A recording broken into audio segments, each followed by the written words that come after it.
aborde là indirectement des sujets potentiellement sensibles dans l'actualité, puisque c'était mis en parallèle avec les sentiments des Wallons quant à l'immigration, qui est toujours un thème assez sensible, et la question précisément de savoir si avoir un sentiment d'appartenance fort signifie ou est associé à un repli identitaire. On est pour moi à deux niveaux différents. D'un côté, nous, ce qu'on fait à travers l'enquête et avec l'IWEPS, c'est mesurer par enquête, en posant des questions aux gens, à quel point ils se sentent fréquemment wallons ou belges ou européens, s'ils en sont fiers. Et donc, voilà, on a une série de réponses qui sont des éléments empiriques, comme on dit, qui sont des éléments de réalité. Et l'autre élément, celui du repli identitaire,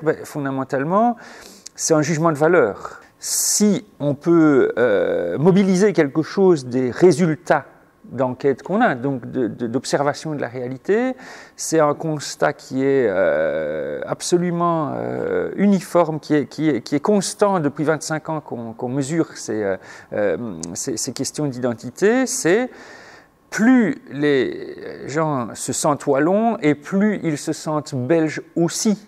Donc la manière dont les gens spontanément se posent le problème de leur identité dans le contexte wallon, belge, européen, qui sont les trois grands qu'on a gardés comme éléments de mesure, eh bien ça va ensemble.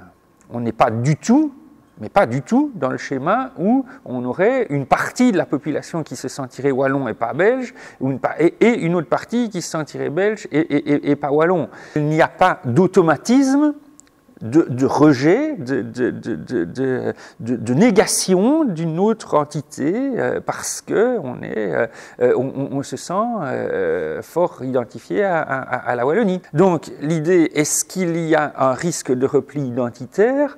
Les résultats d'enquête tendraient à me faire dire, en tout cas, tant qu'on ne les y oblige pas, les gens ne pensent pas nécessairement en termes de concurrence, de repli, de refus de l'autre.